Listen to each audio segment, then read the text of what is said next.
भारतीय संस्कृति की आत्मा से जुड़ा हुआ पर्व है जो हमें सूर्य उपासना, दान पुण्य, संयम और आपसी सौहार्द का संदेश देता है।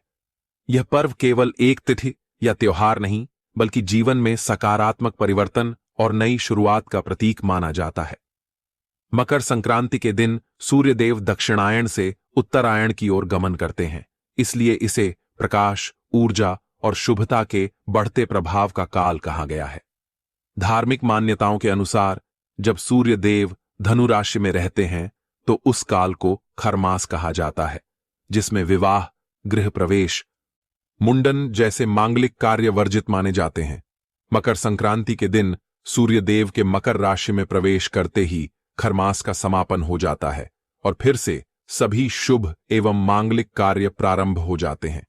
इसी कारण इस दिन का विशेष धार्मिक और सामाजिक महत्व बताया गया है। पौराणिक कथा के अनुसार सूर्यदेव अपने 7 घोड़ों के रथ पर सवार होकर निरंतर ब्रह्मांड की परिक्रमा करते हैं। एक बार उनके घोड़े अत्यधिक थक गए और जल पीने के लिए रुकते थे कि यदि उनका रथ रुक गया तो सृष्टि की गति भी रुक जाएगी।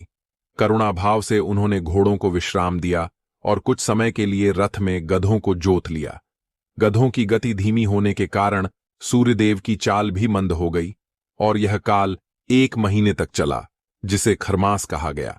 जब सूर्य मकर राशि में प्रवेश करते हैं तब पुनः तेज, शुभता और गति का संचार होता है।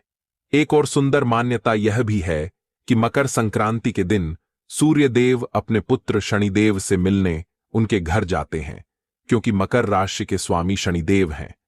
यह दिन पिता पुत्र के मिलन का प्रतीक माना जाता है, जो कटुता के स्थान पर मेल मिलाप, कर्तव्य और धर्म का संदेश देता है। अब बात करते हैं मकर संक्रांति 2026 की। हिंदू पंचांग के अनुसार वर्ष 2026 में मकर संक्रांति 14 जनवरी 2026 बुधवार के दिन मनाई जाएगी। इस दिन सूर्यदेव प्रातःकाल मकर राशि में प्रवेश करेंगे। इसी के साथ खरमास का समापन होगा और शुभ कार्यों का आरंभ पुनः संभव होगा। इस बार भी संक्रांति पर शुभ नक्षत्र और योग का सहयोग मिलने से इस पर्व का महत्व और अधिक बढ़ जाएगा। मकर संक्रांति के दिन पुण्य काल और महापुण्य काल का विशेष महत्व होता है। मान्यता है कि इस समय किया गया दान, स्नान और जप तप अक्षय पुण्य प्रदान करता है।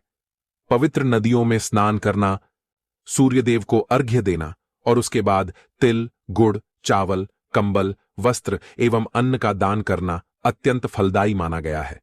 विशेष रूप से जरूरतमंदों को किया गया दान जीवन में सुख, समृद्धि और मानसिक शांति प्रदान करता है। ज्योतिषीय दृष्टि से भी मकर संक्रांति 2026 अत्यंत महत्वपूर्ण मानी जा रही है। इस दिन किया गया दान पुण्य, आध्यात्मिक साधना और शुभ संकल्प आने वाले पूरे वर्ष के लिए सकारात्मक ऊर्जा का आधार बनता है। जिस प्रकार अक्षय तृतीया पर किए गए शुभ कार्यों का फल अक्षय माना जाता है, उसी प्रकार मकर संक्रांति पर श्रद्धा और नियम से किया गया कर्म भी दीर्घकाल तक शुभ फल देता है। इस महापुण्य काल में किया गया कोई भी शुभ कार्य, चाहे वह नई वस्तु की खरीदारी हो, घर या प्रॉपर्टी लेना हो, पूजा पाठ हो या दान पुण्य, न केवल आपके लिए बल्कि आपके पूरे परिवार के लिए अत्यंत शुभ माना जाता है।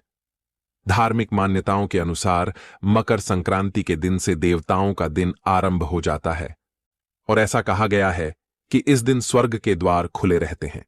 मान्यता है कि इसी पावन तिथि पर देवतागण भी गंगा, यमुना और सरस्वती जैसी पवित्र नदियों में स्नान करते हैं। यही कारण है कि इस दिन तिल, गुड़, उड़द, खिचड़ी और गर्म वस्त्रों का दान विशेष फलदायी माना गया है, क्योंकि मकर संक्रांति पर किया गया दान अक्षय पुण्य प्रदान करता है।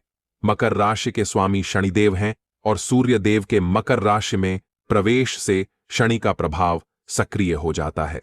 शास्त्रों में बताया गया है कि सूर्य और शनि के स्वभाव में भिन्नता होने के कारण इसका प्रभाव जनजीवन पर अवश्य पड़ता है।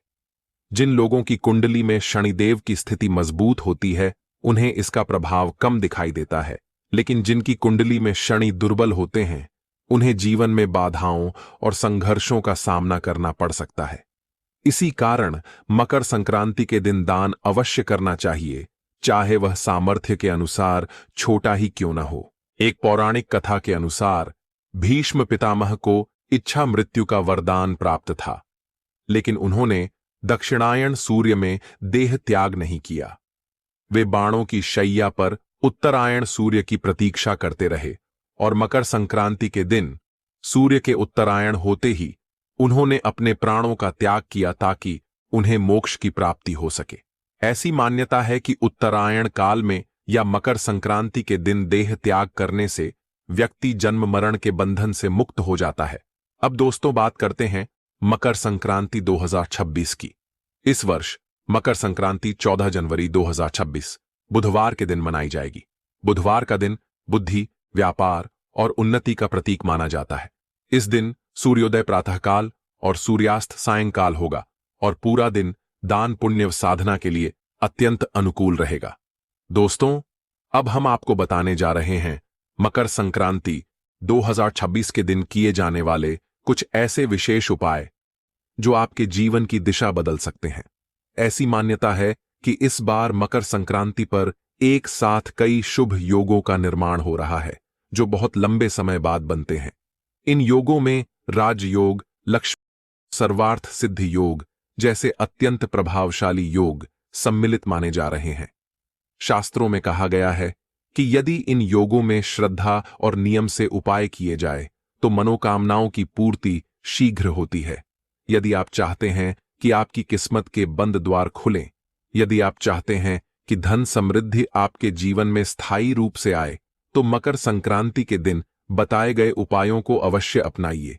इस दिन लाई गई कुछ विशेष वस्तुएं और किया गया दान पुण्य जीवन में दिन दूनी रात चौगुनी उन्नति का कारण बन सकता है।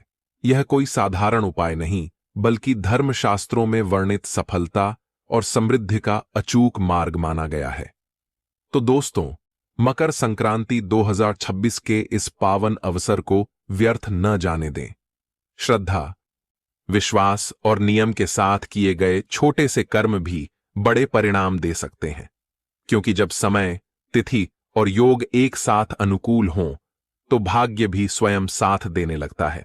मकर संक्रांति का दिन केवल एक पर्व नहीं बल्कि पूरे वर्ष की दिशा तय करने वाला दिन माना गया है। शास्त्रों और लोक मान्यताओं में यह कहा गया है कि जिस प्रकार सूर्य देव इस दिन उत्तरायण होकर अपनी गति को शुभ दिशा में ले जाते हैं, उसी प्रकार यदि मनुष्य इस दिन सही कर्म, सही दान और सही संकल्प कर ले तो उसका पूरा वर्ष शुभता, उन्नति और सुख समृद्धि से भर जाता है।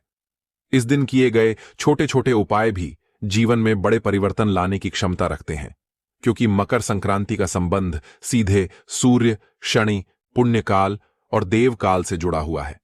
मकर संक्रांति के दिन सबसे पहला और सबसे महत्वपूर्ण उपाय होता है प्रातःकाल स्नान। सूर्योदय से पहले उठकर स्नान करना अत्यंत पुण्यकारी माना गया है। यदि संभव हो तो किसी पवित्र नदी में स्नान करना सर्वोत्तम होता है, लेकिन यदि यह संभव न हो तो घर पर ही स्नान के जल में थोड़ा सा तिल या गंगा जल मिलाकर स्नान करना भी उतना ही फलदायी माना गया है। स्नान के बाद स्वच्छ वस्त्र पहनकर सूर्य देव को अर्घ्य देना चाहिए। तांबे के लोटे में जल, थोड़ा सा गुड़, लाल फूल और अक्षत डालकर सूर्य की ओर मुख करके अर्घ्य देने से मान सम्मान, स्वास्थ्य और आत्मबल में वृद्धि होती है। यह उपाय विशेष रूप से उन लोगों के लिए अत्यंत लाभकारी माना गया है जिनके जीवन में बार बार बाधाएं आती हैं या जो लंबे समय से संघर्ष कर रहे हैं। मकर संक्रांति पर तिल का विशेष महत्व बताया गया है। ऐसा कहा जाता है कि तिल इस दिन किए गए दान और उपायों को कई गुना बढ़ा देता है। इस दिन तिल और गुड़ का सेवन करना चाहिए और तिल से बनी वस्तुओं का दान अवश्य करना चाहिए। तिल का तेल जलाकर दीपक जलाना भी बहुत शुभ माना गया है। यह दीपक घर के मुख्य द्वार या पूजा स्थान में जलाया जाए तो नकारात्मक ऊर्जा दूर होती है और घर में सकारात्मक वातावरण बनता है। जिन लोगों को पितृदोष या बार बार मानसिक अशांति की समस्या रहती है, उनके लिए तिल से जुड़े उपाय विशेष फल देते हैं। दान मकर संक्रांति का सबसे बड़ा उपाय माना गया है। इस दिन किया गया दान कभी व्यर्थ नहीं जाता। तिल, गुड़, चावल, उड़द, खिचड़ी, कंबल, ऊनी वस्त्र, जूते चप्पल, तांबे या पीतल के पात्र का दान अत्यंत पुण्यकारी माना गया है। दान हमेशा श्रद्धा और विनम्रता के साथ करना चाहिए। यह ध्यान रखना चाहिए कि दान करते समय मन में किसी प्रकार का घमंड न हो, क्योंकि दान